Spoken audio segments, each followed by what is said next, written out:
Monster Hunter Rise is in need of hunters because of Rise of Monsters, where you play as Walter White, hired by PETA to capture and disembowel horrid creatures from Australia, just to wear their ballsack. Hunting in real life is so boring. Why not make it 10 times more exciting and kill a bear with a hammer?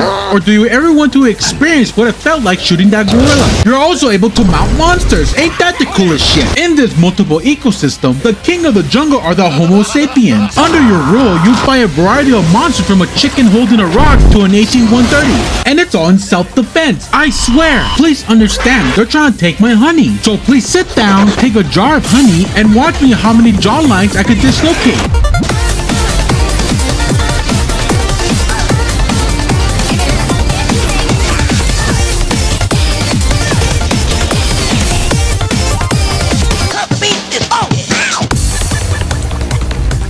Now, Monster Hunter Call of the Wild is not a complex game. It's quite easy to understand. In this game, you hunt monsters. I know, it also caught me off guard. You serve the town of Kumura to penetrate a 50-foot weapon up a gorilla's ass cheeks. Skin their bodies, preferably dead, but there's nothing wrong getting a head start. And wrap yourself with their flesh. And I'm glad Rice introduced me to the Slaughterfest. My first attempt to play Monster Hunter was in fact World, but everything about it felt like someone shot my kneecaps. The only times I got a hit of dopamine is when I jump off these mushroom walls and spin like a Beyblade. So when they gave me the option to do it on command, I got a little excited. Rise introduced the wire bugs, which is a genius idea. Do I really have to explain this shit? This is simply great game design and why I'm still invested. Because the true difficulty is that I don't know what the fuck is going on. This game keeps throwing everything at you. Why do you need 4 pages to explain the fucking camera? So follow these steps. Oh shit! Choose from the 15 different weapons that physically doesn't make sense. But to be fair, it's made by the same people that think tentacle porn is great, to unalive this flying lizard. So grab the first weapon that looks interesting. My choice of weapon is a hammer, mostly because I only have 2 brain cells and I just want to be a caveman. And something about bashing your skulls in gives me the confidence in filling out a job application. Now my next favorite weapon was supposed to be the literal machine gun, but the switch axe for me just takes the cake. This weapon finally makes my dream come true. I always wanted to be a feral squirrel and latch myself onto my face of my enemies. What's more, each weapon also have different skills when using the wire bug. Like this one for example, I just parried literal fire. So go ahead, pick your weapon. That monkey is still going to kick your ass. There are also weapons you can make for your pet companions to keep them strapped up and help you in battle. But I would recommend the Palamute for better mobility. So go out there and have a great time. Just kidding, I lied. This is the part where things get complicated. Hey Vsauce, Michael here. Can I shove this hammer up this monster's anus? Now, the foreskin on your body isn't just for show. If you want to stay alive against a 7-story monster, you need to acquire parts from the thing you very much disintegrated, so you won't get ass blasted to oblivion. There are 2 ways to get these parts, the Bill Cosby method or my method. The Bill Cosby way includes jazzing them up and slowly lowering their guard. Then when you entrap them in your charm, electrocute them and knock them out. My way is just straight up killing them with high-end explosives, because my dedicated viewers should know I love to end things with a big bang. But if you want to maximize your grind, during a hunt, try to wipe and ride a monster to then fight another monster, turning the game into a kaiju fight, which makes the monster drop more loot. But if you're a high IQ individual, get a friend to ride another monster to make it into a one-sided beatdown, grinding the monster for all its loot. However, it can be a tad bit difficult, not because they'll delete your whole health bar, but these creatures are very intelligent. It's so realistic, in fact. Whoa. What in the... It reminded me of the time when I fought that raccoon for a slice of cheese. Sometimes, during a hunt, they will constantly try to run from you, eat to regain health, sleep because they're very tired. But my most favorite animal interaction is turf war, because just like myself, I want that slice of fucking cheese.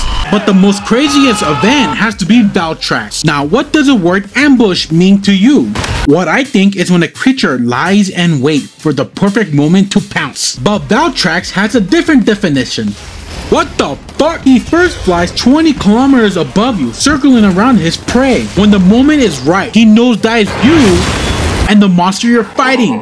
Like, this biologically doesn't make sense. Does his diet consist of kerosene? Now, after getting drone strike by my favorite president, the parts you got will be used to rip the intestines of this chicken, but better. There's tons of skills you could make to make a perfect build. Am I going to explain them all? No, because I'm not Wikipedia. But my favorite one has to be Wall Runner, Bombardier, for obvious reasons, and a free coupon to your local Wendy's. But my personal build consists of being built like an absolute unit, including having constant aggro, because this isn't my first rodeo. Now, it doesn't matter how much drip you have, without the perfect weapon, you're just a ragdoll on the field. Each weapon you can craft has a different elemental status effect, but once again, I can explain them all, but I really want to touch grass. Guys, look.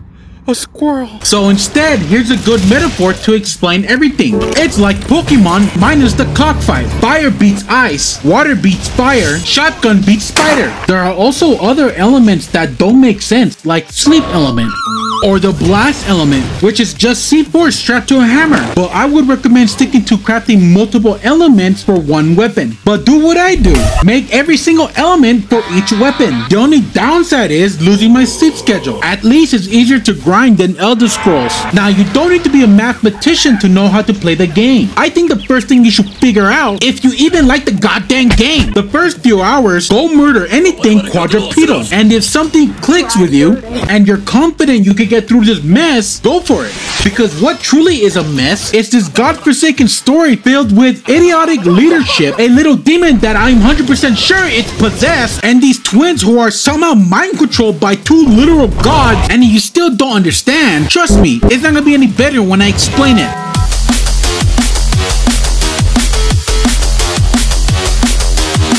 Now, the story is very simple to follow in that it's simply bad. In my very short adventure, no, seriously, it took me 16 hours to beat this game, and 10 times that just to understand the game. To summarize the story, I basically carried this whole village by holding back waves of monsters and killing two major threats by myself. But first, we must start when two dangerous trespassers broke into my house. Hello, Hunter. Hello, Hunter. Leader Fugue is looking for you. Sorry, I'm scared of women. Good job, kid, for becoming a hunter. You okay? No. That raccoon I ate had a lot of worms. Anyways, our village is under attack by hordes of monsters. Go deal with it. I just became a hunter like 3 minutes ago. Not my problem. Welcome to Rampage, which is basically Balloon Tower defense, minus the funny monkey and more shitty labor laws. At least it's better than Egg Quest. The only problem is we're going to repeat this several times, but it's alright due to the fact I can set off nukes. But after that, a new threat appeared called Magna Malo. After seeing him, I ran like a little bit. Hunter! Dude, why are you so close to me? Hunter, we need to defend this last Chick-fil-A store from this creature or the world's going to end. Okay, you're being dramatic. Now, Manga Makello is very easy to deal with. Just don't get hit and you'll be okay. Hey guys, I'm back. Hunter, no time to explain. A serpent god is going to attack our base. What? Oh yeah, Hinoa is also getting possessed by it. What? How? Oh shit. Guys, I just found the cause for the rampage. Dude, give me a break. Ibushi is trying to look for her mate Narwa because apparently Applebee's was not good enough first date. How do you know this? The wiki told me. Also, we're sending you to kill Narwa before Ibushi finds her. Why only me?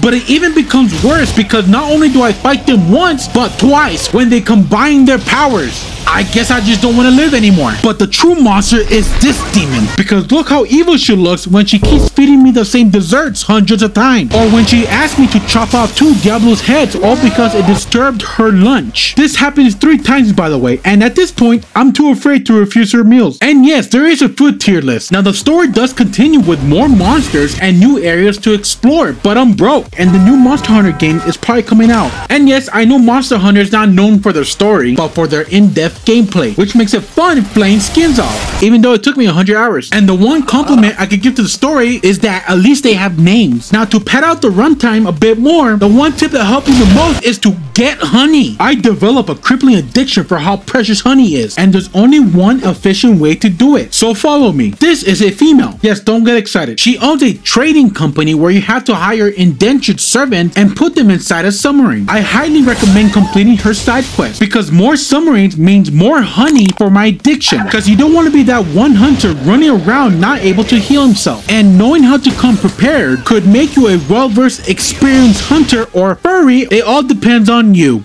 Kind of. Thank you, and as usual, please like and subscribe because YouTube has a gun to my head. Also, please consider following my Twitter. I try to post dumb shit there.